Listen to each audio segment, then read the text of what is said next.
So, this is what's going on. Yeah, I cut the scruffiness. I had to cut the scruffiness. But anyway, this was going on. So, I had a request from, let me see his name real quick. Let's hit this YouTube page. Wax Dak 8800. Right? Thanks. I wanted to first off say thank you for responding. You know what I mean? That's number one. You know what I mean? Number one. I appreciate the response. That's number one. Number two, you know, he was saying that my video was too long, and I felt that. But see, here was the issue with the video. I wanted to kind of show as much as possible so people can get it right.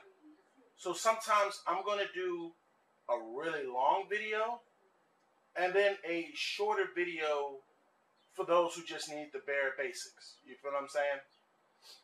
So this is the short video of what we were talking about before, which is getting your mv8000 or 8000 to get a bigger hard drive, bigger than 120 something odd gig. Now, this is what you're going to need. You're going to need to take out the, you're going to have to go into your system, take out the hard drive. Once you do, I'm pretty sure you can find a video somewhere on updating your hard drive, so on and so forth.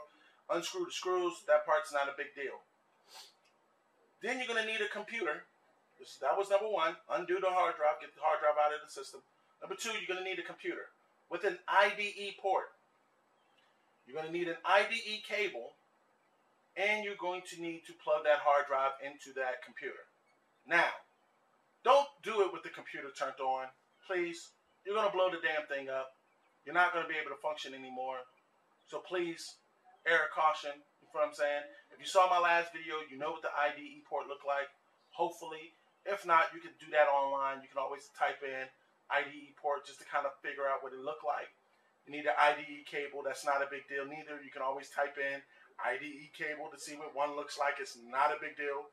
You know what I mean? Now, if you can't do that, your next option is to get like an IDE to USB. Not hard to find at all. You feel what I'm saying? You just go online, type in IDE to USB, and you come up with a bunch of options. That's why I'm not going to put that on my screen right now. That's not something I'm going to do. You feel what I'm saying? You guys can figure that out. I'm expecting intelligent people on this channel. You feel what I'm saying? Because the fact that you come to me is not because, see, people come to me not because they're unintelligent. They just don't know certain things. That doesn't make you unintelligent. So, all I'm going to do is show you how to get to those certain things, which will make you informed. And once you're informed, you're what?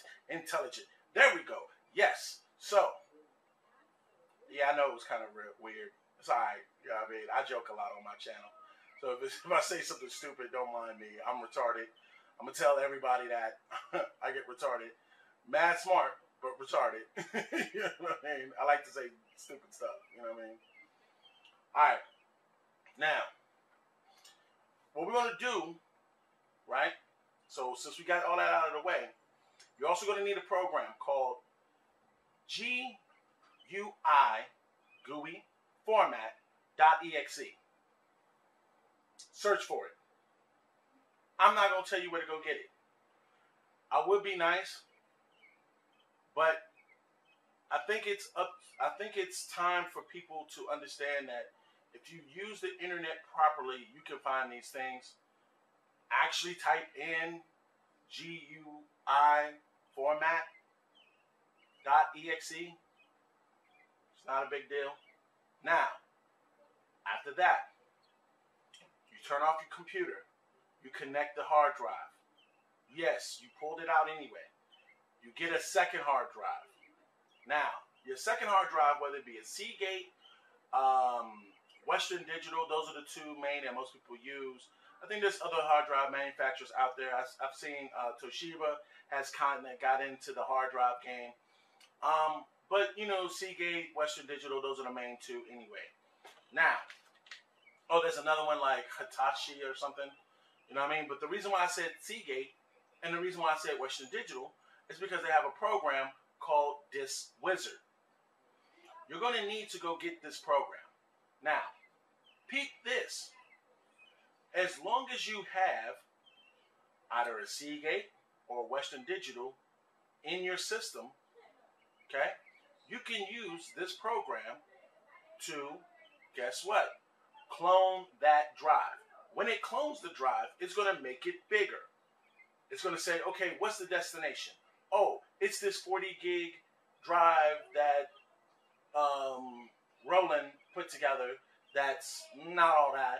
Oh, so that's the original drive. You're gonna be like, yeah, that's it.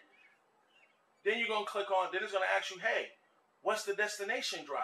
You're gonna say this big chumpy over here, whatever it be, whether it be Western Digital, Western Digital or Seagate or whatever. You're gonna do that.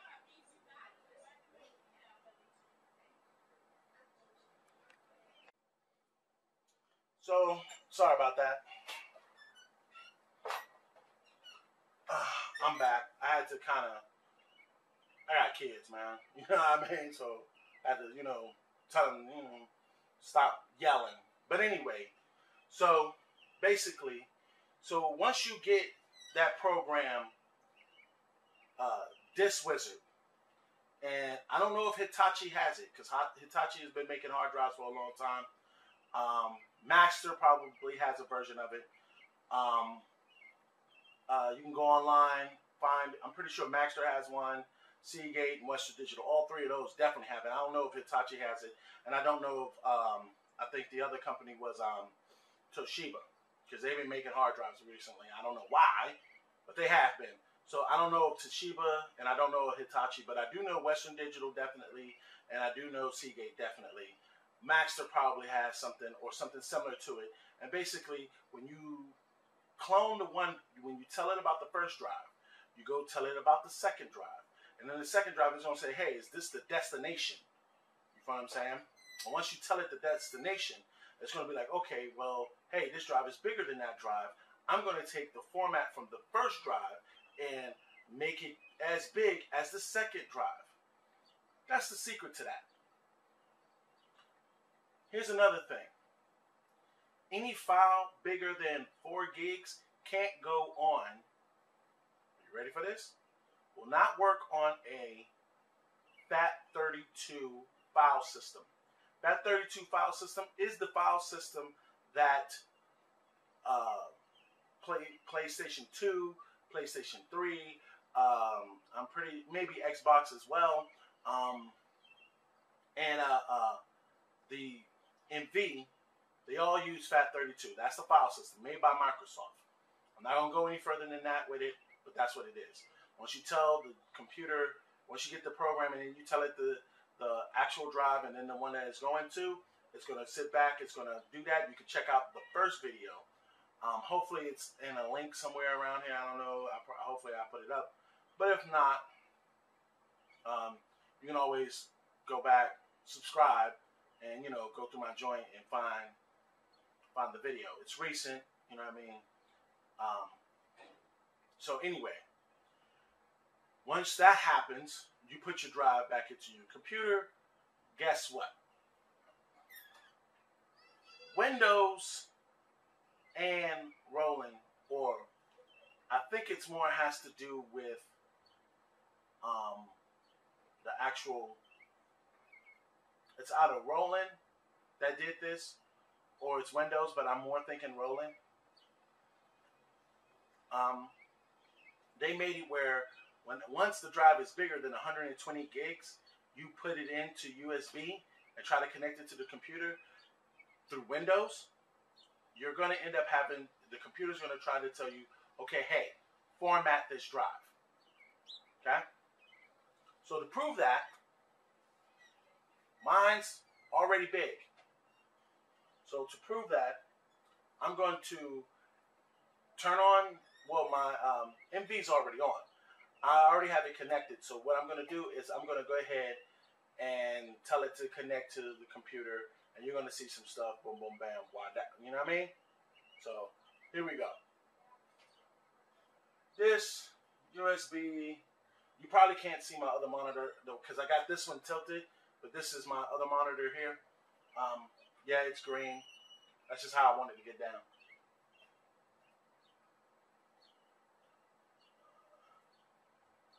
Okay. I am going to say this too. It takes a long time to save and stuff like that in the MV. I find that a little cumbersome. You know what I mean? I still am an new MV user, so there's things that I'm still learning.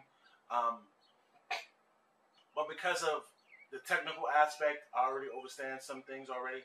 So that's all I'm talking about right now is the technical aspect. All right, and eventually I am going to be switching over to a new page because this was just kind of like, I just want to kind of get this thing started. But I'm thinking, hey, if anybody got any dope names out there that I think I should use, you know what I mean? Hook a brother up.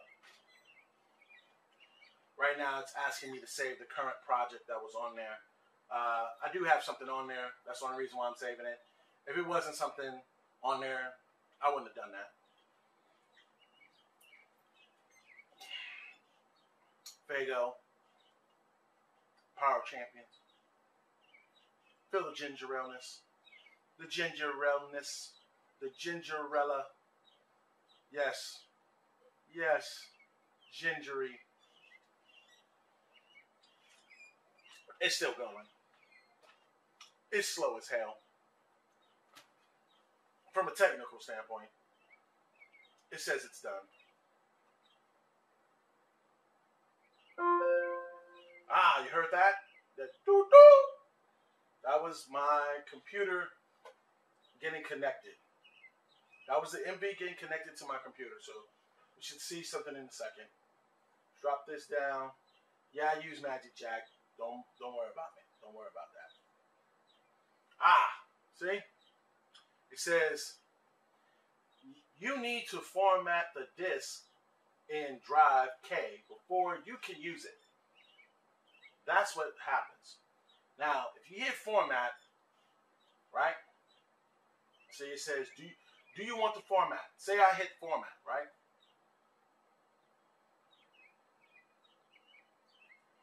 See this? This is where it brings me. 127 gigabyte EX. That's the new default. By the way, they went from FAT32 to EX FAT, which is kind of like a FAT32 replacement. For bigger drives, if you want to do bigger drives, I don't know if it works. You know what I mean? I never tried it. I'm not going to try it because I can care less. That's just me. I'm not going to do it. But this is what ends up happening. But that basically was something trying to tell you, you know what I mean? Oh, this right here, this is my trick. You know what I mean? I time stretch. I time stretch ridiculously in Ableton. And then just, you know, sample it into the MV. That's how you can get down with that. But we'll close this out real quick. Let's say that. Yeah, default right now. I don't even care. This is me watching the MV video, which, by the way, I downloaded. Excuse me. I mean, I used torrent. It was good, but this guy is dry. His explanations is whack, and he has like software 1.0 on freaking the MV. So honestly, if you have anything higher than maybe 2 on it, don't even use this thing. This video is whack, flat out. You know what I'm saying? And I think the name of the company is like Pro something. Hold on, let me see if I can get it to go back to the beginning of this. Here it is. This is it right here. This video is whack. You know what I mean? I don't know about the one that came with the Roland, but this video is whack. Like it's horrible. But anyway, so I'll cut that off. Take my YouTube, cut that down. Boom, shaplaka pow. Right? We're gonna go restart. Now, I'm restarting because basically, I want to show you what I can do in Linux.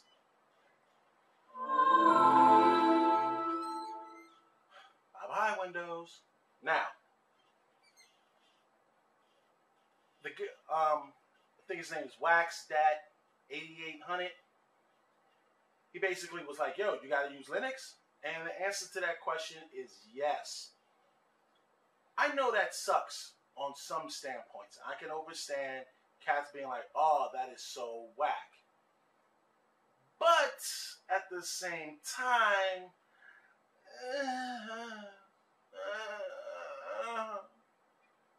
on the for real, it's like this. Linux, for some reason, does not have those problems. So all I'm doing, and this is the Ubuntu Dual Boot, you know what I mean? So all I'm doing is I'm booting. I have Windows and then I have Linux. I just happen to have an extra hard drive, and this is the reason why I'm doing this. But you can put Linux on one of those. You get you one of these. If your computer has one of these type of things, flash card memories that you can stick in the front. You know what I mean? You could use one of these. Put Linux on this. You don't have to have it on a hard drive. I just put it on a hard drive. I already had it on a hard drive before I kind of discovered this. You know what I'm saying? But basically, you can put it on a flash drive. Get you like a 4 gig. Ain't gonna cost you much. That's Ubuntu. Let me log in real quick. I'm gonna log in.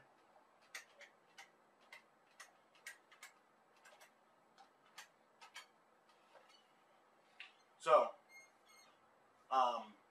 why am I doing this? As you notice in Windows, it said it was going to format that drive. You don't want that. Deadpool. Don't be upset. Beasting on you. But anyway. So, with this stick, or you can even use a thumb drive, USB drive, it doesn't matter.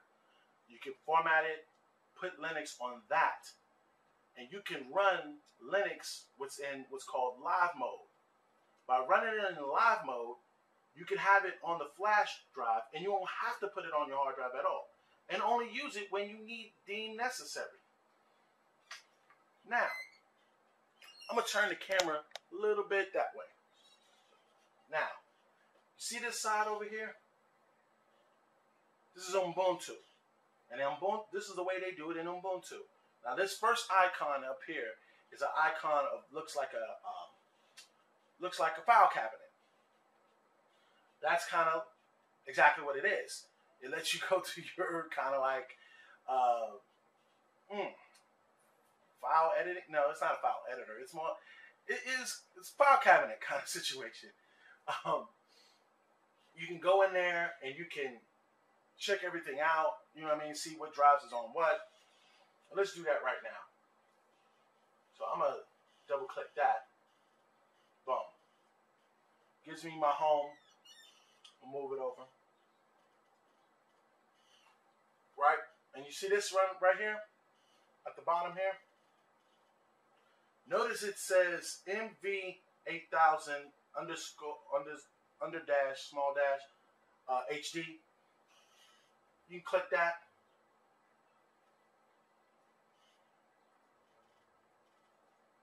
Now,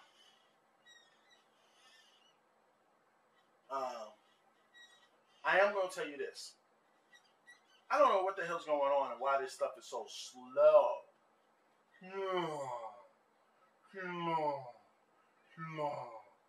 Yeah, this stuff is slow. This stuff takes a minute to do. Okay? But once it's done, it's done.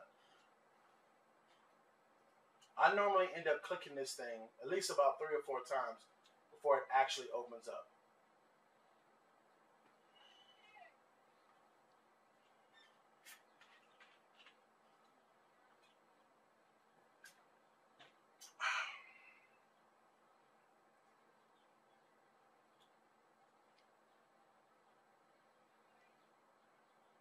See if we can go the other way too.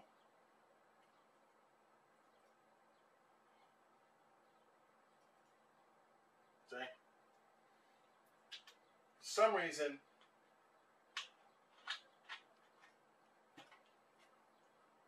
anytime you do this, as you can see, it's running slow. I feel that we want to pause the tape right here, come back, you know what I mean? Or I might speed it up from right here.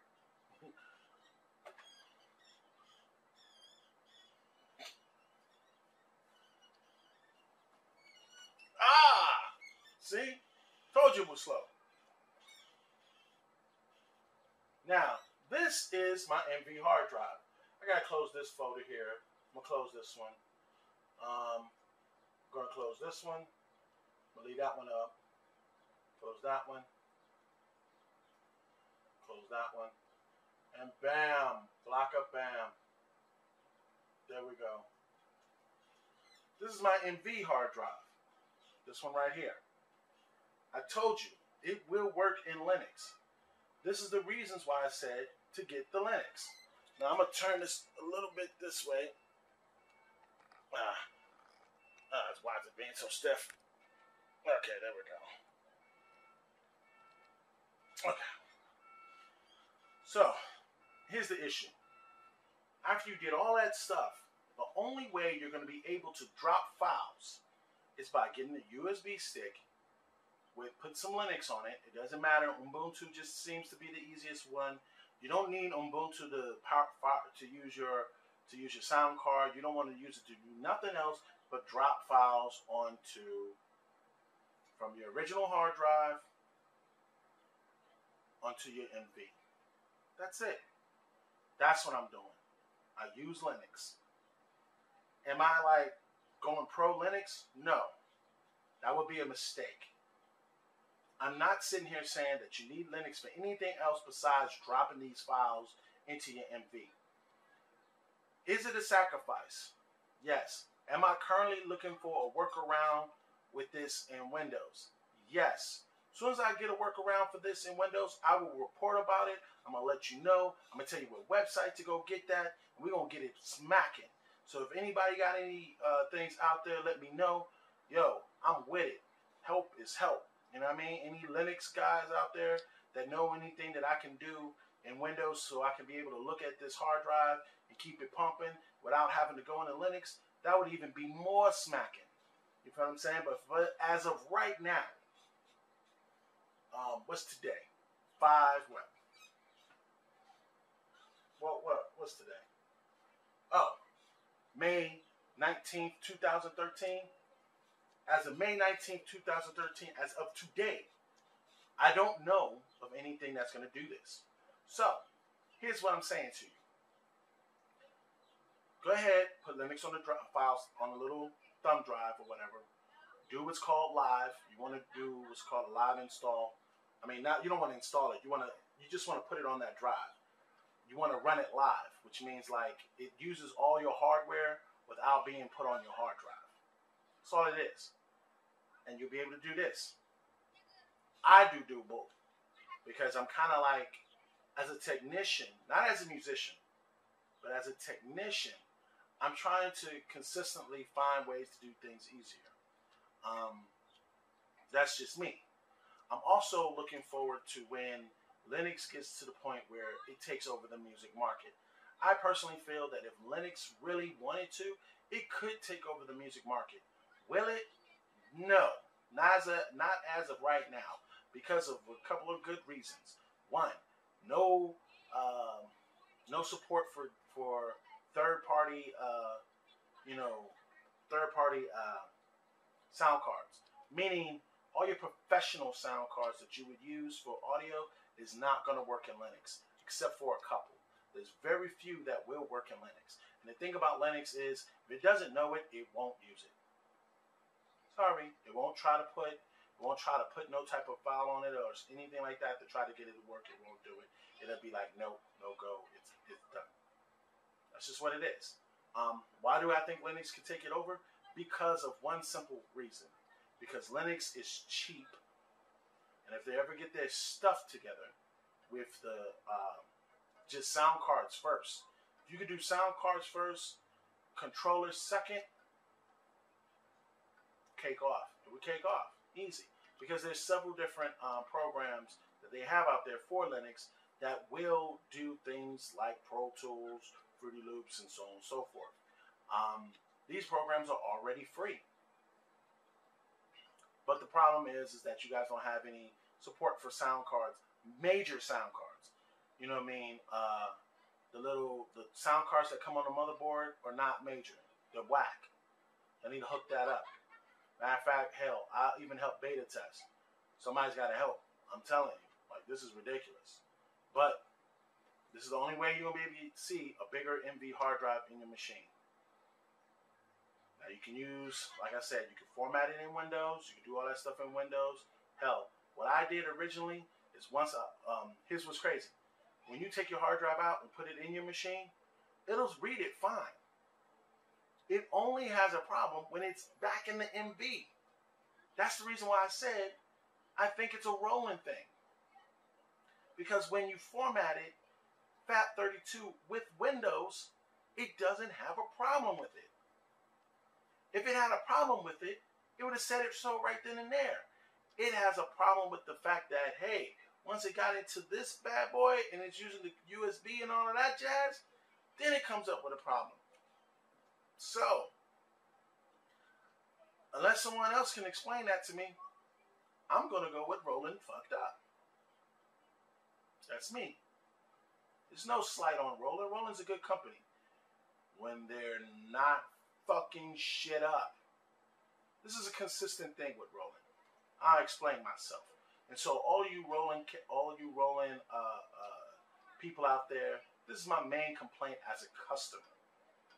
Because yes, I do use your products, but as a customer, my main concern is that you never, ever, ever keep something on the shelf for too long, which for me is a consistent problem. Now, you got the MP. The MP has been pretty much consistent for the last 20 years. Yes, 20 years.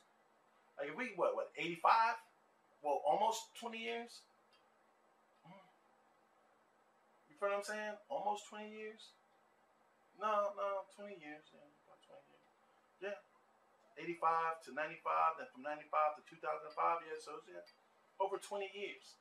The MP has been consistent from the 60 to the 60 to the 3000, from the 3000 to the 2000, then go into the 2000 XL, then the 4000, and then the 1000, then the 2500, then the 5000, and then the 500. They all read the same format. The same format. Come on, man. You guys got to step up your game. Your game is way off, Roland. Way off. I'm going to tell you something also, Roland. That MC909 was a beast. It was a beast. Problem is that when you put it out with these cards that were already old.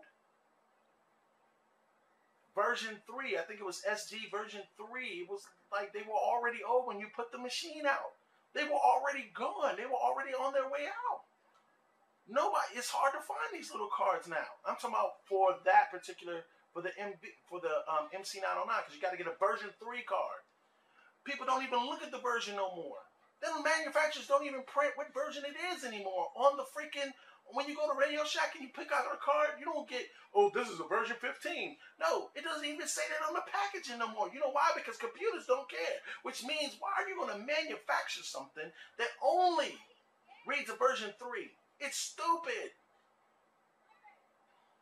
The MV was a pumping machine. I mean, not the MV. The MC909 was a pumping machine. That thing was a beast. Problem number 2 with the MC909 was the output. The output was whack. Y'all whacked it. Y'all gotta stop doing that. I don't want, as a person who uses this music equipment and stuff like that, man, I'm not spending money for you to fuck up. That's really what it is. Y'all fuck up. I'm tired of that. You feel what I'm saying? And I'm pretty sure all of your customers will agree with me. They will agree with me. You know what I am looking at, though, on my next Roland piece? Yes, I am still looking at Roland as a viable company, but that's just my complaint, man. Y'all got to change that. Y'all got to change that. I'm not, and let's get this straight. I'm not slandering. I'm not slandering Roland. That's definitely not what I'm doing.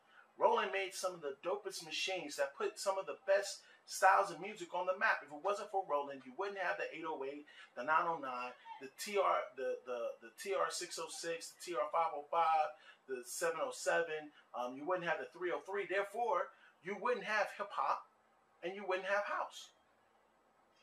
And hip hop, house, then comes techno, and all the rest of this other good stuff. You feel what I'm saying? That people like to use, and dubs and all the rest of this other thing. Well, not dub. Dub's kind of a Jamaican thing. They've been doing dub for a while. You know what I mean? But my point is this. Roland, y'all got to step y'all game up. If y'all need to re-release the MV, make it an mv8000 or whatever, but you need to start thinking bigger, better. You feel what I'm saying? You know what? The reason why hardware is losing is because hardware does not link up to the machine, the computer well. If hardware was to link up with the computers well, not sideways, not halfways, but well, then let me tell you, people would use it. There's nothing wrong with hardware. You know what I'm saying? But software gets away with mad stuff because of the fact that it's real user friendly. That's one. There's mad videos out on it, 2. You really don't have to learn too much, 3. And then on top of that, what I mean learn too much is this. Like, you could pretty much be somebody who's retarded and start making beats right off the top. That's how user-friendly it is. But, going back to my real original point, is that if they brought out a new MV and made it linked to where the MV itself has either a FireWire or USB 3.0. I'm thinking 3.0 or FireWire 800, or even I think that's Thunderbolt is the new joint now. But I probably would go with something that's more universal, like USB 3.0 or FireWire 800. You know what I mean? A little bit more universal than Thunderbolt as of now. Not in the future, but just feel what I'm saying. If you was to go, FireWire, and then be able to pop in 16 channels at one recording session, could you imagine? I bring up like not Fruity Loops, but let's say I bring up Sonar, which Roland owns Sonar. I mean, Cakewalk. So Roland and Cakewalk have been partnering for a long time. If Roland was to say, okay, well look, if I make a new MV, I want it to link up to the Sonar, right? And be able to drop 16 channels of audio directly into it in one. Like if I do a whole beat in the machine, I want to be able to drop that in 3 minutes and some seconds, however long it takes me to record or make that whole beat into a song, and I make it 3 minutes or 4 seconds or 4 minutes or whatever. I want to be able to put that into the machine within the 3 minutes. Or if you could figure out a way to kind of like do an export of tracks, which that shouldn't be hard to do. An export of tracks consistent directly to the computer instantly, and put each sound on its own track. People be hardware out again. But until y'all do that, it ain't gonna happen. So, in conclusion, and let me wrap this up, because I said I was going to make this a short video. 1, okay, bigger hard drive for the MV, 800 and 8000. 2, you're going to need a program called GUI format.exe. 3, you're going to need some type of card. You know what I'm saying? 4, you're going to need a program also called Disk Wizard. It's a cloning program. I'm pretty sure there's other cloning programs out there. I just find that one extremely easy. 5, you put both drives, the original MV drive and the new drive that you want to clone, into your computer, right? 6, right? You format it using, you know, obviously you shut down your computer, you put in the drive, but after you do that, you turn your computer back on, you run the format program if you need to first, and then you can clone your drive. Boom. Make it bigger. You know what I'm saying? Once you've done that, take the opportunity while that drive is still in your computer, dump sounds over, because that's gonna be your fastest first time. It's gonna be your first time. It's gonna be mad fast. That's how I was able to put in I put in like 15 discs of Big Fish audio waves in my MV. So you could just imagine. I got like 15 of them bad boys, each one 3 gigs a piece. You know what I'm saying? Add that up in your head. You know what I'm saying? In my MV. That's how beastin' we doing over here. Last and not least, after you put all that stuff in there, put it back in your machine, close your machine up, turn on your MV, and if you cloned it, you're not gonna have any problems. But let's say you didn't clone it. See this file here? There's a file here that says mv800, 8,000. I got the 8,000. So mv8000.prg and this system file, system_.mov. Those 2 files have to be in the MV. I don't care what else. Those files have to be in there. You know what I'm saying? So even if you copied the drive over, you know, you could do that as well. If you don't want to clone it, you can copy it over. As long as you have those 2 things, you're straight. And that's it. And hey yo, subscribe, give me some comments, holla at your boy. Hopefully, this is looking like it might be longer than I expected. I'm gonna try to cut it down to 3 minutes, or not 10 minutes or something. You know what I mean? I'm trying to cut it down. But hey, this is a lot of explaining. Maybe sometimes I just might want to hear myself talking. I'm sorry. But look, that's just how it's popping. Make sure you do that. Hit me back. You have any things like this? And by the way, before we go, I'm not responsible for your misuse of equipment. Yes, I will show you how to do this, but it is your responsibility, and you are responsible for your MV, your hard drive, your equipment. I am not prepared to compensate and not responsible for your mental state, status of gear, or status of computer, or any other mental problems you could be having just because you decide to do this. And I keep saying that. You know why? Because I'm not getting sued. Why?